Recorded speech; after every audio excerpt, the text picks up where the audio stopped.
wave at me. Can you still hear me? I want to make sure you can still hear me. Good. All right. Thank you. Thank you. Y'all are a very good bunch. You realize that, don't you? Yeah, you're good. All right, let's do a question. Acute before chronic. A client who has type 1 diabetes mellitus is admitted for treatment of an infection. Which assessment finding should be of greatest concern to the nurse? Now you know that already that this is a priority. What is your issue? Somebody tell me your, don't answer. No answers yet. What is the issue with this? The story. Absolutely, Nicole, thank you.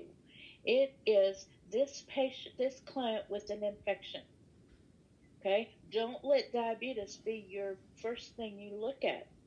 It's there, yes. It's not the first thing. You're looking for treatment of an infection, which assessment findings should be of greatest concern to the nurse. Now, you've got WBC of 16,000. Infection, that's kind of an expectation, right? Decreased appetite, I don't know. We'll think about that one. Blood glucose of 180. That is high, but we're not thinking about diabetes right now, are we? Wound culture positive for MRSA. Which question? Which answer?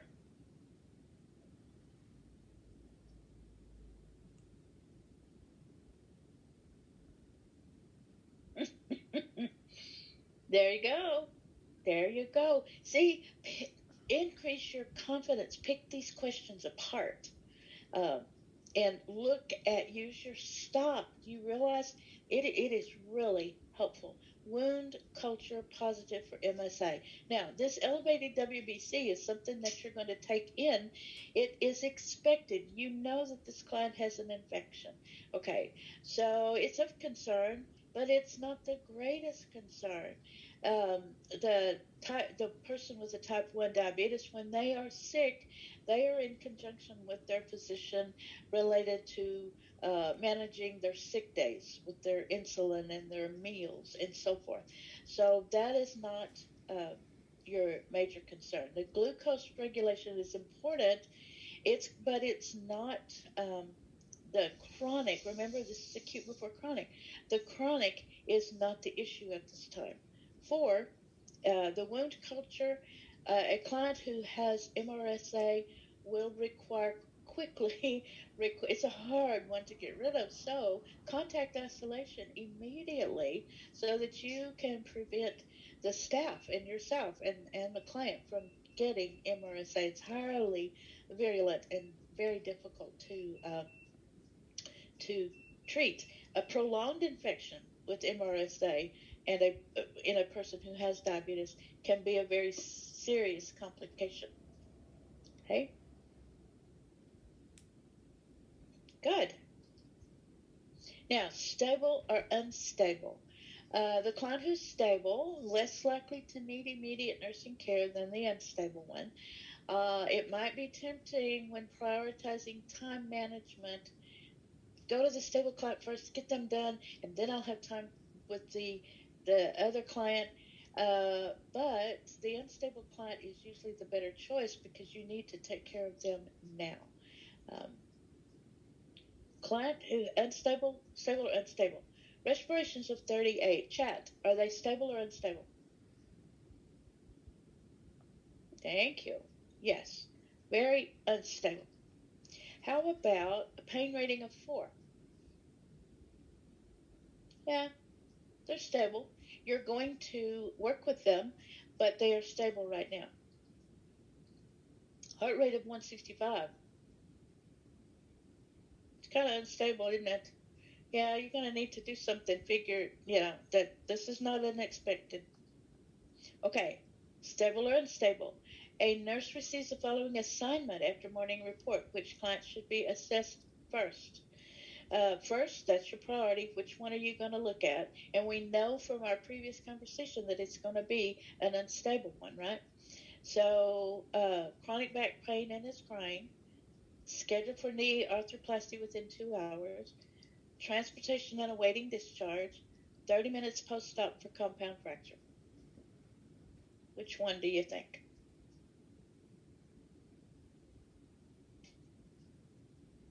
Yeah, yeah, you are correct. Back pain is going to be seen by the nurse after you assess. That's going to be the second one, after you assess this compound fracture. It's a chronic condition, but that is needing some additional assessment, but they're stable technically. Number two is knee arthroplasty. They're scheduled for knee arthroplasty, seen third after the post-op and after the client who is crying.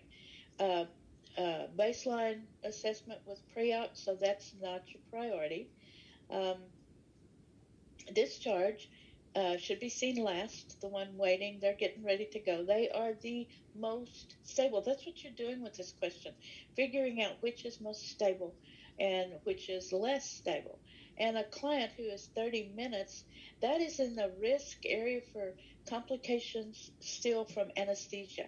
The ABCs or the pain or bleeding or whatever. In this case, it's high acuity because of the compound part of this fracture. Neurovascular status, circulation, compartment syndrome is very high here. So this has to be your priority. Y'all are so good. Thank you. Okay, what we've looked at Maslow's ABCs, safety and risk reduction nursing process.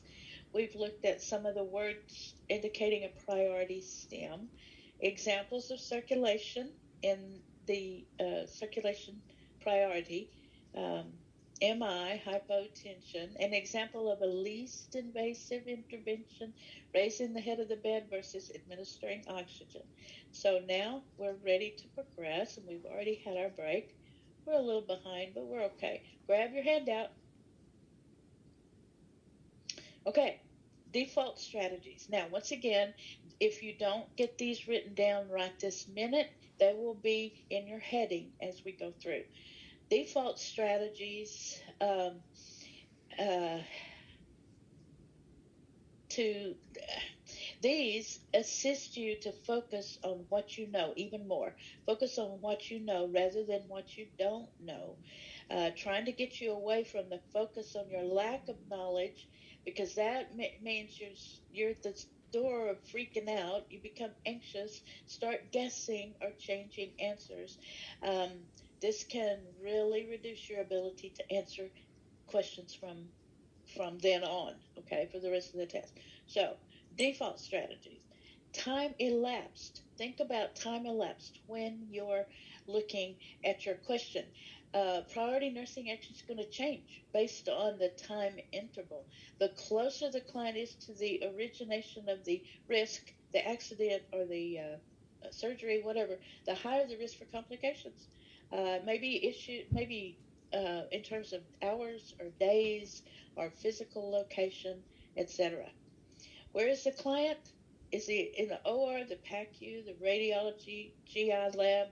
And how much time has elapsed? 1, 2, or 3 days? 6 hours? 12 hours? Believe me, there's a big difference in 1 day post op related to 3 days post op. Okay? Now, this nurse provides care to a client who has a colectomy 3 days ago. Which assessment findings should be of most concern, so it's priority to the nurse. You don't really have to know what a colectomy is, everything about it, to answer this question. Colectomy, that is your client was colectomy, that's your issue. 3 days ago, most concern. Okay, so which answer are you looking at? Pain rated at 4, decreased appetite, scattered rhonchi bilaterally, or this temperature. Yes, that's pretty evident with this 3 days. That's in a range of days of time where infection is very high for these clients. Okay, pre, intra, and post. Um, this is default strategy to help you consider time a little bit differently. Consider these procedures, the prep prior, care during, and after. Um, think about nursing interventions that might be important before, during, and after. Okay. Whoops, missed. All right. In pre, you verify the consent that is signed, obtain baseline assessment. In the middle of the surgery, in the intra, maintain asepsis and assure their client safety. Remember, they are totally out, they are helpless. So you assure their safety. Post, monitor the vital signs and monitor pain levels. All right. A nurse provides education to the client. Don't give me answers. I want to put up a poll for this one, okay? A nurse provides education to the client who is scheduled for a cardiac cath at 0600 hours the next day. Which instructions should be included? Your issue, cardiac cath, scheduled. The time, next day, or your thoughts, I'm sorry, the next day, instructions, and it is a true STEM instructions that should be included. Okay, this client is pre-procedure by at least about 6 hours or so. So think through. Elevate the head of your bed to 90. Don't drink anything or eat anything after midnight. Keep the left leg in a straight position while at home. Observe the left foot for changes in color during the next 8 hours. Okay, let me give you a poll.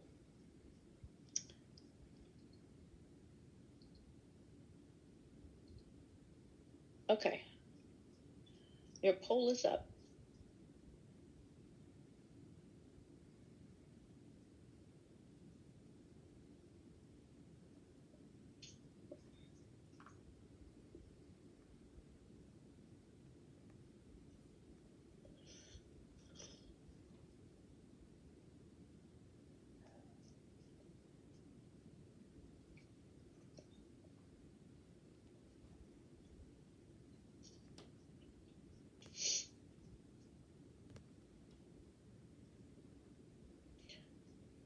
Good.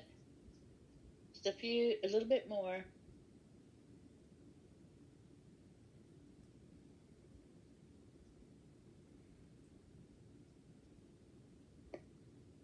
Okay, about 10 seconds. I'm going to end this poll.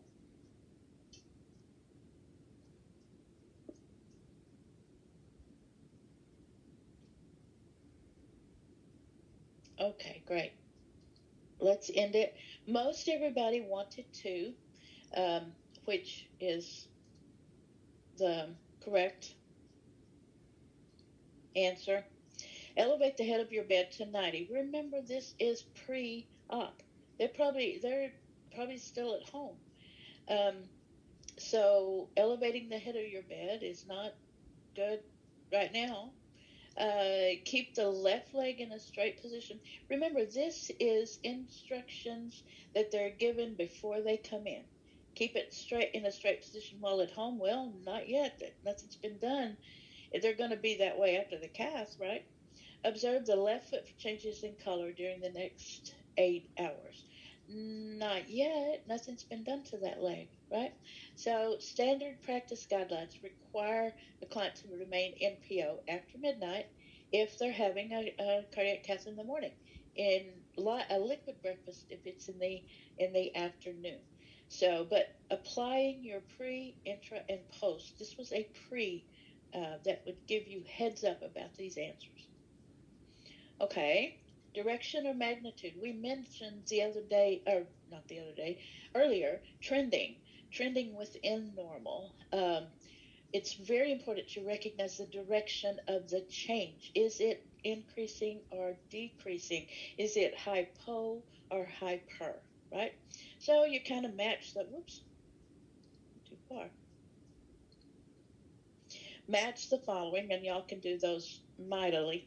But tachycardia, heart rate of 120, hyperkalemia, 5.8, bradypnea, respirations of 8, these are outside the norms, and hypokalemia, it's low. Okay? Now then, remember direction or magnitude. This nurse cares for a client who has hyperthyroidism. Which findings are expected? Now, I'm going to put up a poll. Don't answer yet. Which ones are expected in hyperthyroidism? Just a second. Okay, there's your poll. Remember, I only have 5 options in the question, so don't put anything on 6.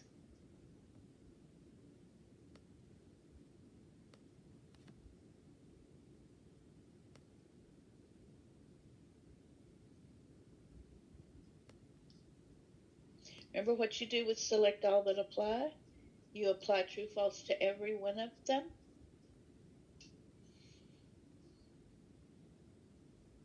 Hyperthyroidism.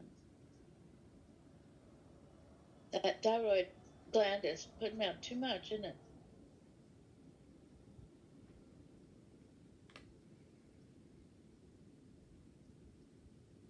We're coming up on a minute. Good deal.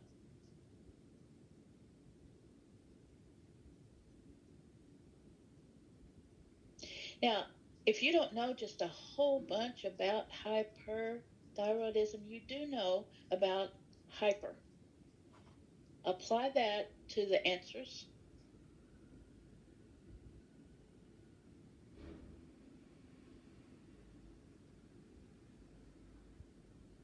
Okay. I'm going to close this poll. Well, there's a few more coming in. Good. Most of you are very responsive. I appreciate that. Sorry, I'm sipping coffee if you hear a slurp. Okay. Let's close this in this poll. Good. The biggest majority got the correct answers. Now, tachycardia, tachy, it's on the high end, isn't it? So that goes with hyperthyroidism. Weight loss, hyper, yes, because hyperthyroidism so totally increases the metabolism in this person that even if they eat, they're going to run it off because they are so hyper about everything. How about restlessness? Yes, restlessness is a manifestation of hyperthyroidism, going in the direction, this direction, the hyper direction or magnitude. Irritability, mood swings, they're just hyper. Decreased attention span and maybe some manic behavior. It can get really bad. Now, hypotension, low blood pressure, it's hypo, not hyper from the thyroidism. So that answer is not correct, nor is constipation. Constipation comes with hyperthyroidism because everything slows down. The metabolism slows down in hypo. Okay, great. Thank you. Good response. That shows you where you can answer questions correctly, even though you totally don't have all the information for the question. Now, early versus late, hypoxia and late. In early hypoxia, the respiratory rate increases. You know this. Tachypnea, because the body is saying, okay, I need more oxygen. Let's breathe a little faster, please. Then, as the whole system tires, it decreases in late stages of hypoxia. Pay attention as you go through learning your stuff that your instructors give you. Pay attention to very, very early and late. Students want to jump in when they hear shock. They want to jump into, and they always recognize the latter ones because they're the ones that are very strong. They scare them, whatever. They are more likely committed to memory than the early. But you better pay attention because that is where a lot of our new nurses coming in have gotten into trouble. They did not recognize early cues. Okay, so early is so important. A wound. Um, uh, uh, Early signs of a wound infection, pain, redness at the site, possibly. Late sign is going to be this purulent drainage. Okay, uh, redness, big time, and it hurts a little more. The wound hurts a little more, and then later you get the purulent drainage. A nurse cares for a client who has a closed head injury. This is early versus late. Um, Closed head injury, which that brain has no place to swell, but it's swelling, right? Which finding would be an early indication of increased intracranial pressure. Early. What is your client? A closed head injury. Okay. Early indication. Your words. Increased ICP. The stem is true. All right. Good. I'm getting good answers here. Remember, what is that question asked? Early indication. Yes. Um, Irritability. Well, seizures. Let's go top to bottom. Seizures are a late sign. Severe headache, nausea, vomiting, papilledema. These are all later signs. And then 3, decorticate posturing. This is going to be where everything is stretched out, all the muscles are tight, the arms are drawn up, the hands closed, the feet out. This is a later sign. A loss of motor function usually appears like kind of like a stroke. Okay. Then unequal size in pupils. If you wait that long till you see that to treat the client, then you've lost them, because this is a very late sign of ICP. Change in pupils, loss of reaction to light, or dilation, unilateral or bilateral, is treated as herniation of the brain, and you probably not going to be successful with this patient. Irritability is most important variable to assess with a client who has TBI. Okay, level of consciousness, traumatic brain injury. Um, a decrease or a change in this LOC is generally the first sign of deterioration. A lot of times it's the family that it comes and says, something's wrong with dad today. Yesterday it was fine. Today he's just, I can't do anything right. He's forever lashing out at me. Listen to that family and go in and assess, or you may see a little difference in their action towards you. Um, Early indicator of change in LOC, behavior changes, restlessness, irritability, and these may be kind of subtle. This also is the same thing in hypoxia, don't forget. Irritability and LOC changes. Just FYI. Grab your hand out. We've got some more default strategies. Stay with the client. Use what you know. Prevent harm to the client. Safe and effective delegation. You can see these as we go, or I can go back a little bit later if you don't get them written down and you're wanting to. This and this keeps the nurse with the client. The first one, she's talking, interacting, assessing. The second one is at the computer, quite possibly calling the um, um, provider, but is that the best option? So we'll talk about that. A client who has pneumonia becomes increasingly restless and dyspneic. The client states something is not right. Please, or go call my doctor right now. Which action is priority? You've got a priority question. All right. Now, this is a client with pneumonia. This is your issue with some of your words: increasingly restless, dyspneic, statements that something isn't right, requesting the doctor, and a priority stem. Okay. So, what have we said about increasing restlessness and fearfulness?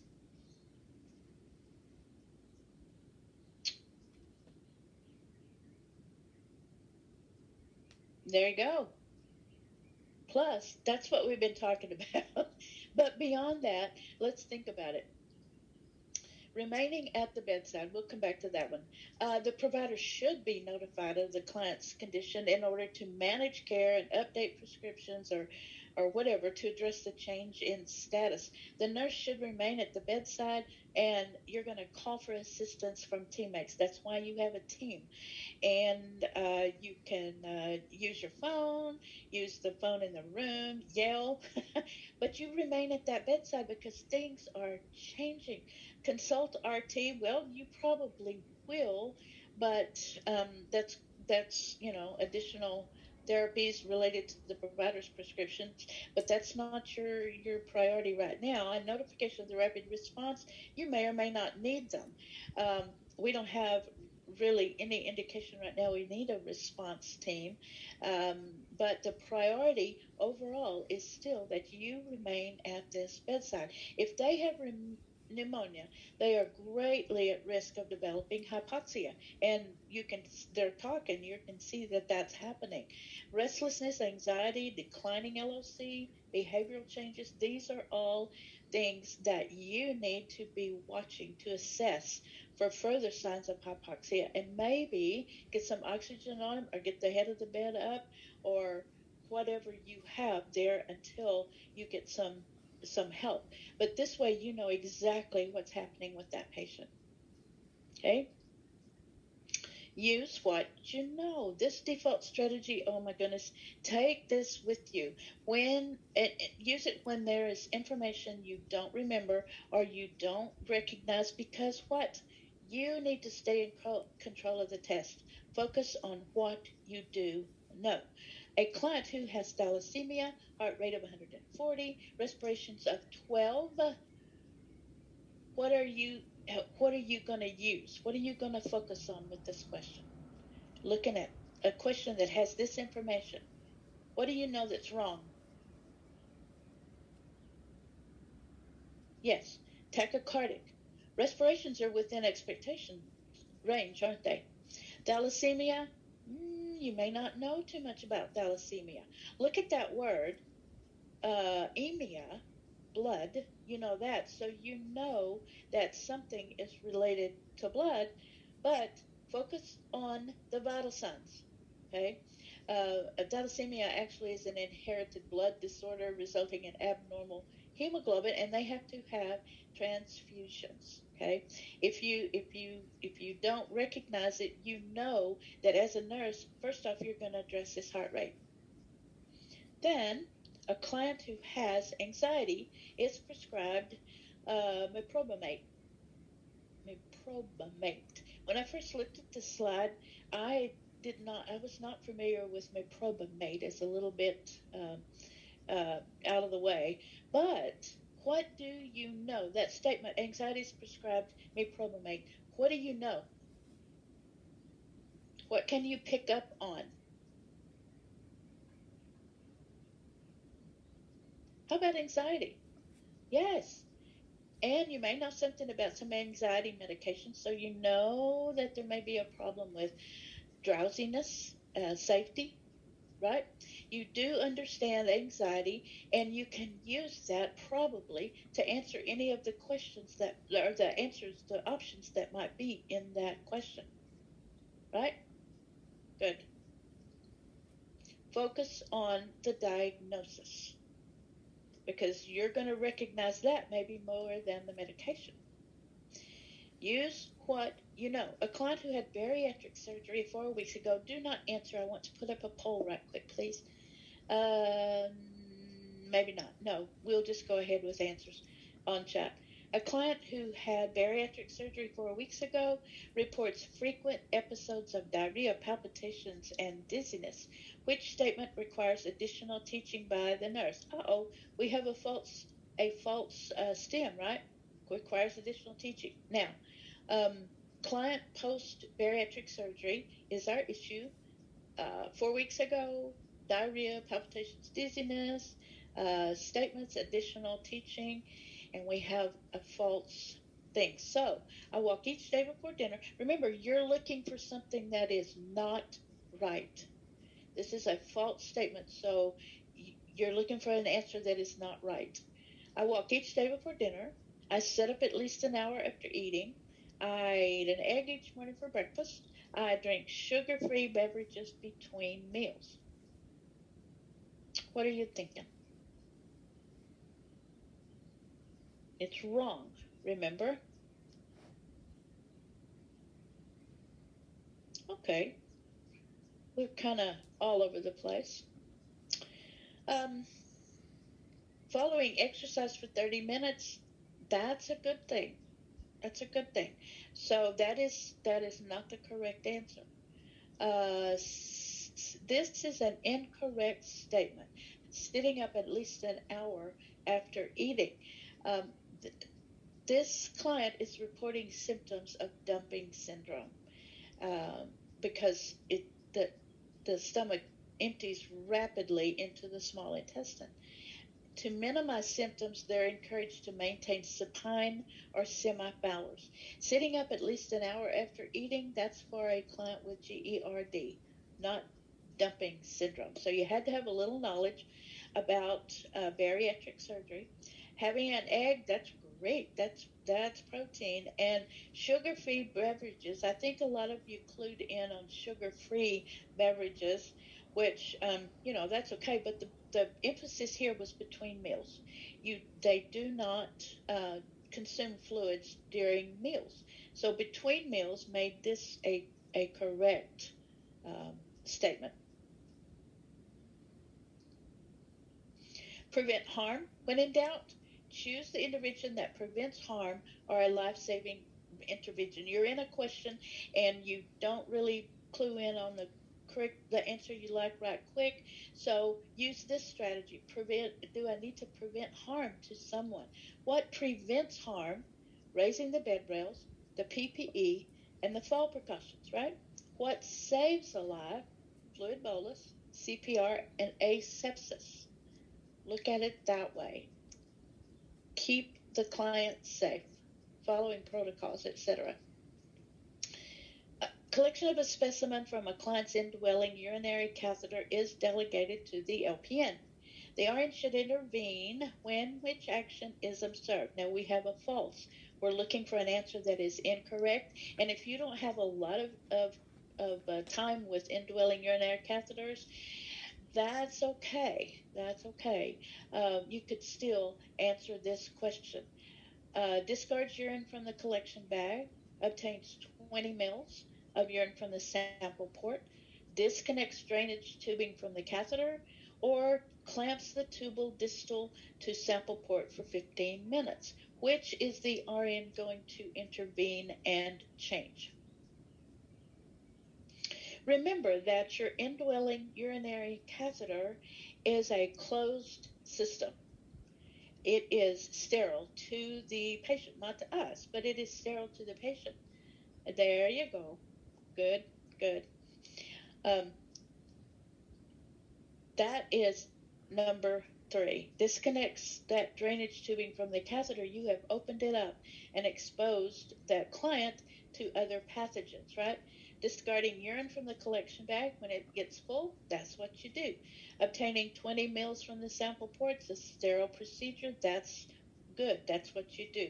And clamping the tubing distal to the sample port for 15 minutes is great because you want um, current urine. And sometimes urine sits in that tube. You don't want a sample from that. You want fresh.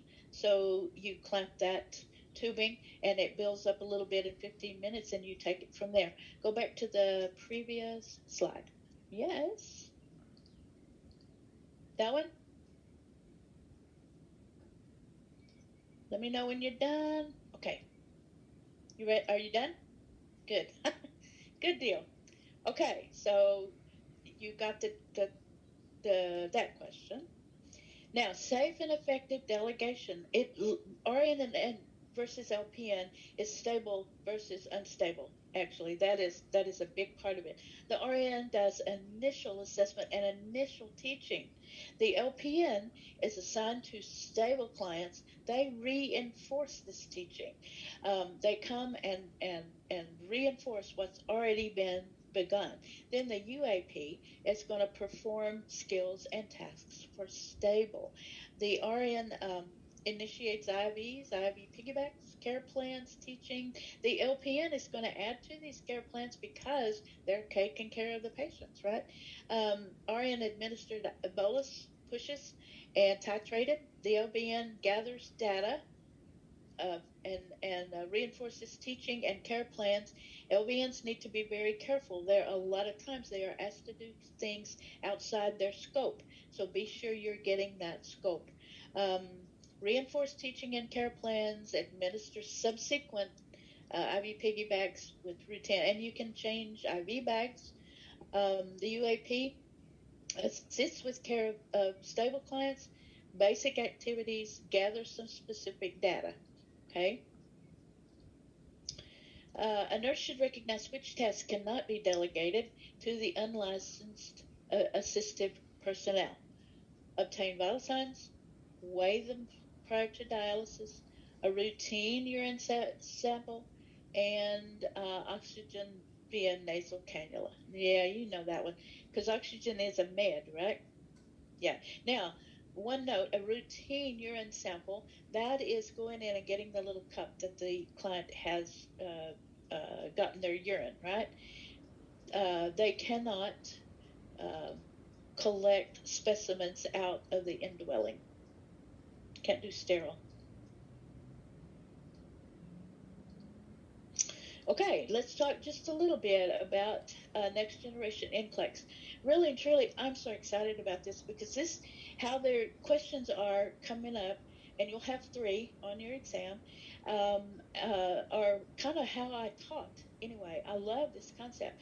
But a multi-year study found that one half of of novice nurses are involved in nursing care error.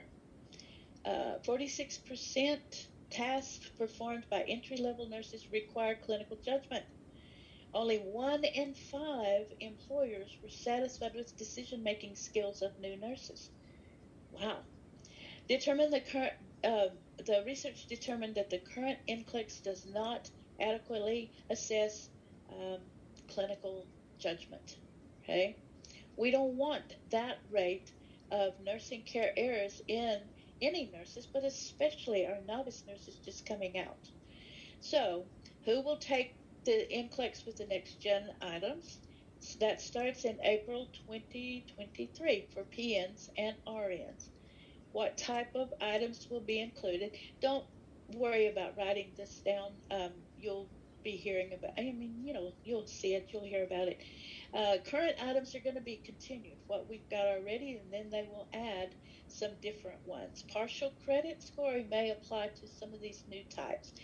Best prepare you right now. You focus on mastery of content, just like you're doing. Just keep doing that with your instructors to apply your nursing knowledge and become familiar with types of items using practice questions. Be sure you read the rationale, right? Now, it is not the scope for me to teach you um, the designate the definition of all of these, just to bring them out and and relate them to our nursing practice. Recognize cues. You've got to do assessment. You've got to be there. You've got to be watching your client, picking up cues during your assessment. Take these cues and analyze them. What am I looking at? He's really grabby today. I wonder hypoxia or whatever. And then this is very important. You prioritize that hypothesis and you generate a solution. Okay, I'm going to get me a pulse oximeter and I'm going to listen. I'm going to raise his bed, etc. Then you're going to take those actions or implement them, and you're going to evaluate. Oh, shoo, raising the level of his bed, it has really improved his grouchiness. Okay, this is a highlight text. A nurse is preparing to administer a dose of naproxen to a client who has right ankle pain. The nurse assesses the client and reviews the medical record. Click to highlight the findings below that require you to take further action. Do you see what they're doing? Which is needed to take further action? Okay, we've got at 0800 hours, we've got 120 over 80, within limits. Heart rate is 70, respirations is 16, temperature 98.6. We have a urine output of 100 mils in 4 hours. And pain as a 7 on a scale of 0 to 10. In those three areas, vital signs, urine, and pain, what is wrong? Is there one wrong?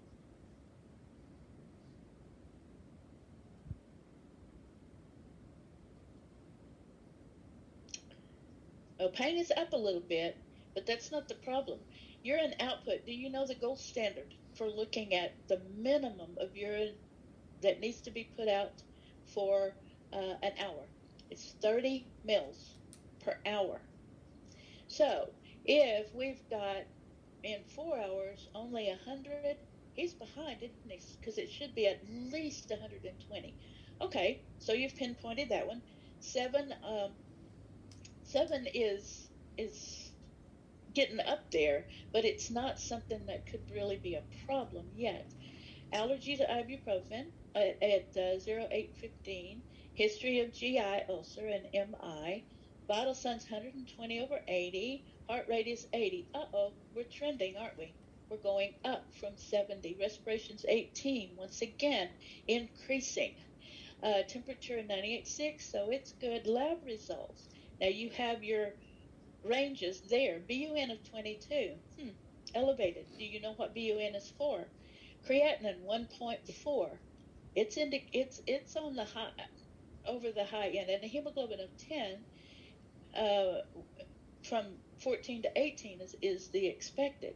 Okay, BUN and creatinine are indications of kidney disease, kidney problems. So we're going to highlight which ones are wrong. Allergy, the GI ulcer, and MI, and these lab results, right? Now, you know that these others are trending, but not yet. You're not going to really look at them yet, okay? Drop down close. This is tabs on a chart. A nurse is reviewing a client's medical record, has 3 plus edema and lower extremities, weight gain of 3.6 kilos. You realize, don't you, that that's 8 pounds? Yes, over 24 hours. Oh, my stars. Dyspnea, jugular vein distension. We've got an overload, right? Our question, complete the sentence below. Nurse should expect the client's pulse to be pounding, thready, or absent, and clear, crackles, or wheezing upon auscultation. And go to the next tab. Heart rate's 110. Okay, we're outside the expected, aren't we? Respiration's 32. BP of 152 over 90. So which ones are we going to be looking at? Expect the pulse to be bounding. And clear, crackles, or wheezes when auscultating. We're going to have crackles. They've got so much fluid overload that you're hearing it in the lungs. Okay, so that's an example. Matrix multiple response. This person is scheduled for surgery, so we're talking pre-op, right? On admission, they're admitted, right knee arthroscopy, alert and oriented, no known allergies. Last surgical procedure 2 years ago, nothing wrong. Pain, a 0 to 10 scale. Now at 900, 0900, surgical site is marked for the client. They are administered Cefazolin, 1 gram IV antibiotic. Client's alert, oriented, reports pain of 5. All right. Now then, click to specify if the intervention is completed during the pre, intra, or post-op phase. Each intervention may be completed in more than one. Okay. So verifying their ID, name, and date of birth is going to be all three. Gag reflex, pre and post. You're not going to send them to surgery if they don't have a gag reflex. Verify their NPO status is pre. Ensure sponge count, intra. Assess dressing for type and amount of drainage, that's going to be post. Confirm the client has provided informed consent, pre. See, you could have answered this with no more knowledge probably than you already have. So don't get scared about this next gen. It's going to be good. And this is where you get points, um, uh, different points. You get partial points, I'm trying to say, for these questions. Now, multiple response select. The nurse is reviewing the medical record for a client who has impaired mobility, and we have 3 tabs. We are running out of time, so I'm kind of going to push through these, but you can get the idea. Stroke was 2 weeks ago, hypertension, coronary artery disease, no known allergies. All right? Now then, the nurse's note, 0700, left-sided weakness, unable to turn self in bed, urinary incontinence, skin is warm, dry, and intact. At 11 o'clock, we've got some redness over the sacrum. Incontinent of urine and stool, consume 50% of this mechanical salt diet. Labs, albumin is 3. It needs to be at least a 3.5. Hemoglobin is 11, should be at least 14. Okay? So look at this question. Select the 3 interventions the nurse should take to decrease the risk of skin breakdown. You're looking at the skin breakdown. Don't look at everything. What is the skin breakdown? Are you going to wash that poor perineal area with hot water? Oh, I hope not. You probably get kicked, right? Turn them Q2? Yes, please. Let's do that. Increase their intake of protein. Look at that albumin. Needs protein. That's going to help with the wound healing, right? Powder after cleaning the client. Well, you could, but you've only got 3 interventions. And we like the skin clean and dry better, don't we? Yeah. So see, these are going to be so cool. Our objectives are met. You're getting ready to go. Apply. Do not put this in your disk drawer and forget it. Or please don't put it in the trash. Answer these questions, specific strategic approaches and prioritization, and apply those default strategies. Okay, I think we got time. A nurse plans to perform an abdominal assessment on a client who reports lower right quadrant pain. Move the steps of assessment to the right, placing them in order of performance. All steps must be used. All right. Now we are going to do the first one. So I want them to empty their bladder, right? Because if you don't, that's all you're going to feel when you get to looking at that. And then how about a supine? Have them lie down. Now, when they're supine like that, they pull those abdominal muscles tight, and that's not going to help you, is it? No. So you're going to put a pillow beneath their knees and ask them where the tender parts are, inspect, and then auscultate. Inspect first and then auscultate. Cool? So see, that's a pretty easy one to work at. This client's prescription reads instill 2 drops cortisporin in the right ear BID. Which action should the nurse take? Select all that apply. Are you going to pull the auricle down and back or upward and outward? If you don't know, down and back is for a child, okay? To pull that, to be able to see down that canal. Place them in the left lateral position. Okay, that sounds pretty good. Massage intercanthus after installation. I'm not sure. Assess for latex allergy. That's important, isn't it? Explain the procedure. Okay. Number 1, that's for a child. Number 4, the canthus is the eye, so you're not going to need to massage that. But the others are very important. Explaining it. Do they have a latex allergy?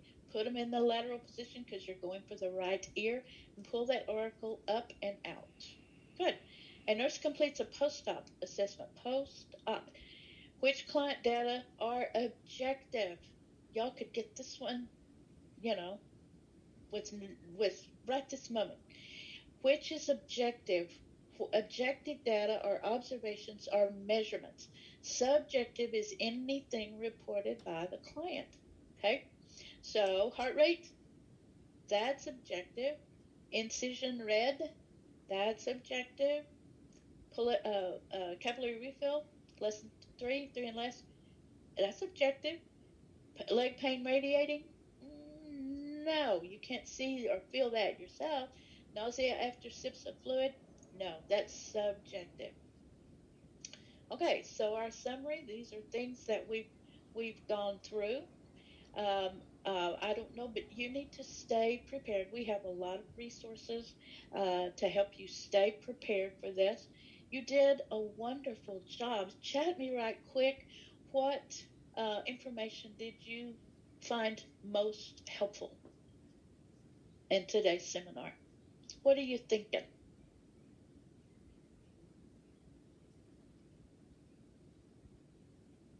Yeah, you may not realize how much that stop is going to help you, but then your priority. Oh my, you have so much priority. Um, the priority framework is going to be very, very helpful. Okay, good. Yeah, priority and ABCs. Yeah, We don't sometimes we don't think about the relationship in the ABCs, but it's very good when you get to answering questions. And remember, answer questions from your nursing study, your textbook, your instructors, not necessarily your personal um, experience. Okay? Show the summary slide in just a minute, John. I will do that. I need to get you to hang on. I need to get y'all to do this eval. I would rather you click on the um, QR code, but if you can't, do the Survey Monkey. Oh, y'all were great. Thank you. We're not quite done. Almost done, but not quite. All right, let me know if you can access this QR code.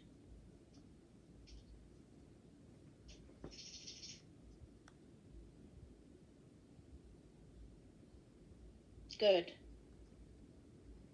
Yay. All right.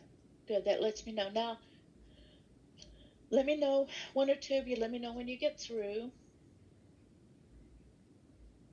It's not long. Ashley's done. Hannah's done great. Thank you.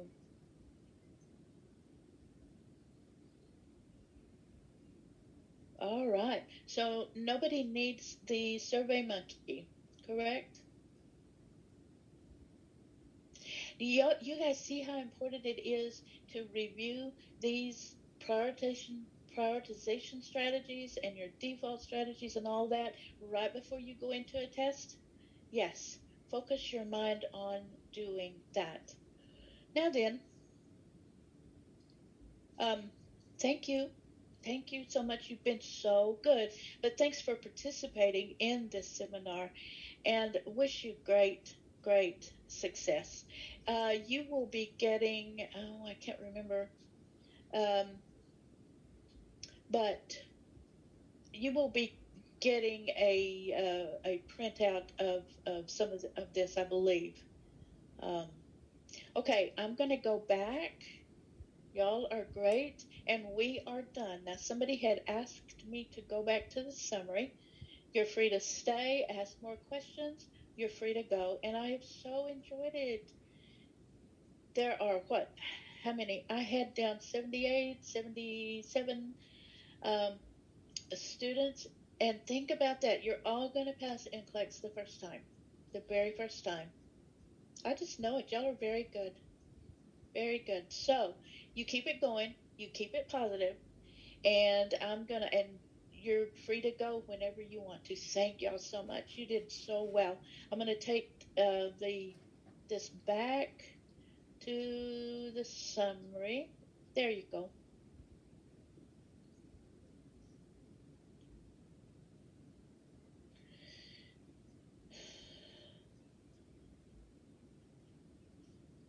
I'm trying to think if you receive a book with the information. I'm so sorry, I don't know. I'll be in contact with your instructor, okay?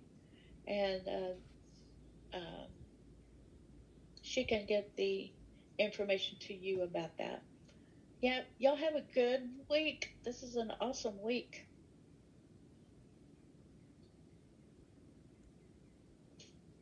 Thank you.